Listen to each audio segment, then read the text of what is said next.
فاعبد الله مخلصا له الدين ألا لله الدين الخالص. الحمد لله وحده والصلاة والسلام على من لا نبي بعده وعلى آله وصحبه أما بعد. Mes chers frères, Allah tabarak wa ta'ala, Allah subhanahu wa ta'ala vous a créé. Et il a mis parmi vous des noirs, des basanés, des blancs, des roux, des châtains à la peau foncée, à partir d'une seule personne, Adam alayhi salam, qui est votre père à tous. Et il a créé votre mère, Hawa, à partir d'une de ses côtes. Comme il a dit dans le sens, ô homme, craignez votre Seigneur qui vous a créé d'un seul être, dont il tire son épouse et qui de leur union répandit sur terre nombre d'hommes et de femmes. Puis, pour des sagesses diverses et majestueuses, il a fait de vous des peuples différents, des tribus différentes, des clans, des familles petites et grandes. Et il a distingué entre vous par la couleur, par la langue, par l'apparence physique, la taille, la carrure, le poids. Et il a décrété, après tout cela, que le plus proche de lui, pour lui, c'est celui qui sera le plus pieux. Atqakum. C'est-à-dire celui qui lui obéira le plus et celui qui sera le plus éloigné des péchés. Ce n'est pas celui qui a la famille la plus grande, ou le clan le plus riche, ou le plus nombreux, ni celui qui fait partie d'un pays très développé, ou le plus civilisé, ou le plus avancé en termes d'économie, ni celui qui a la lignée la plus noble, ou les liens de mariage les plus prestigieux. Non. Dans le sens, Allah dit, ô homme, nous avons créé d'un homme et d'une femme, nous vous avons créé d'un homme et d'une femme, et nous avons fait de vous des peuples et des tribus, afin que vous puissiez vous reconnaître. Le plus noble d'entre vous auprès d'Allah est le plus pieux. Il a ainsi décrété notre fraternité à tous par la foi, malgré les différences de nos ancêtres. Dans le sens, il dit, Allah, les croyants ne sont que des frères. Les croyants ne sont que des frères. Son messager, sallallahu alayhi wa sallam, a aussi annoncé cela lors du plus grand rassemblement qui est le pèlerinage. Il déclara lors du sermon du pèlerinage d'adieu, ô gens, votre Seigneur est unique.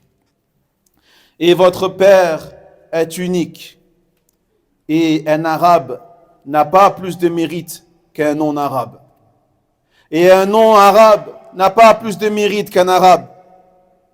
Un blanc n'a pas plus de mérite qu'un noir. Et un noir n'a pas plus de mérite qu'un blanc. La seule chose qui distingue tous ces gens, c'est la taqwa. C'est la crainte d'Allah tabarak wa ta'ala.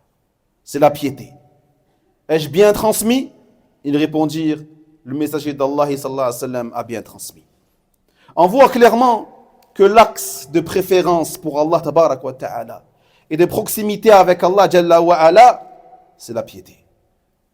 La piété consistant à accomplir ce qu'il a ordonné, à parfaire cela avec la sunna et à s'écarter de ses interdits. Son axe de préférence n'est aucunement basé sur la généalogie ou sur l'argent, la noblesse, la classe sociale, la puissance, la famille, non. Le prophète sallallahu alayhi wa sallam a dit, celui dont les œuvres sont mauvaises, sa lignée ne les bonifiera pas. Celui dont les œuvres sont mauvaises, sa lignée ne les bonifiera pas. Les meilleures personnes pour Allah se distinguent par leur islam, par leur pratique de la législation d'Allah tabarak wa ta'ala et la compréhension des règles de sa religion. C'est par rapport à ces choses-là, mes frères, que ces personnes deviendront meilleures que les autres et s'élèveront au-dessus des autres. Et c'est en cela qu'elles doivent se concurrencer. On dit au messager d'Allah, qui sont les plus honorables?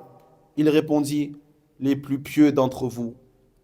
Mes frères, Allah, pourquoi ces paroles discriminatoires? Pourquoi ces paroles racistes? Pourquoi ces actes dignes de l'époque pré-islamique? Pourquoi ces mépris de classe? Pourquoi ce rabaissement régionaliste? Pourquoi ces fiertés nationalistes? Pourquoi ces fanatismes tribaux? Cet esprit de clan entre musulmans? Chacun se voyant à une classe supérieure à l'autre, plus noble en sang, plus élevé en rang, plus cultivé, plus intelligent, plus fort, plus fortuné. Et chacun voit les autres inférieurs et très en dessous de lui. Les Arabes musulmans méprisent leurs frères non-arabes. Et les non-arabes musulmans méprisent leurs frères arabes. Les Marocains méprisent les Algériens. Les Algériens méprisent les Tunisiens. Les Africains méprisent les Européens.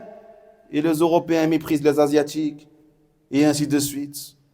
Le prophète sallallahu alayhi wa sallam a interdit formellement aux croyants cela en disant, serviteurs d'Allah, soyez des frères. Soyez des frères. Le musulman est le frère du musulman. Il ne l'opprime pas, il ne le délaisse pas et il ne le méprise pas.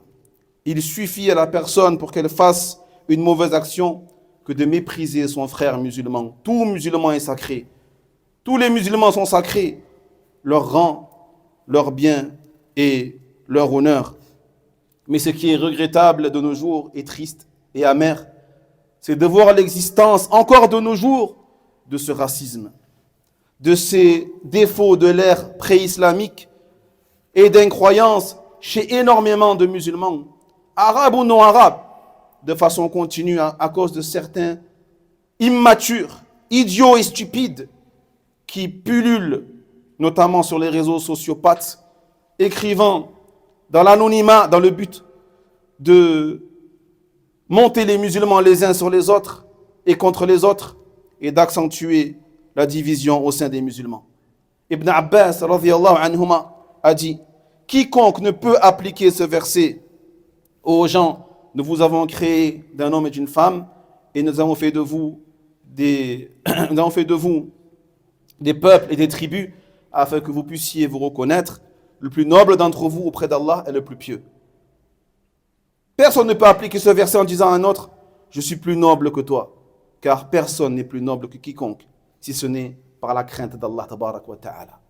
Craignez donc Allah, mes frères, et soyez entre vous, comme l'a révélé Allah à son prophète sallallahu alayhi wa sallam, qui a dit, Allah m'a révélé, soyez modestes.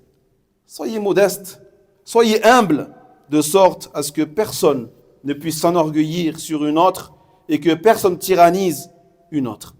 Et réformez vos cœurs et vous verrez vos situations s'améliorer. Et concurrencez-vous dans la piété. Concurrencez-vous dans la piété et l'obéissance à Allah tabarak wa ta'ala et vous serez heureux ici-bas et dans l'au-delà.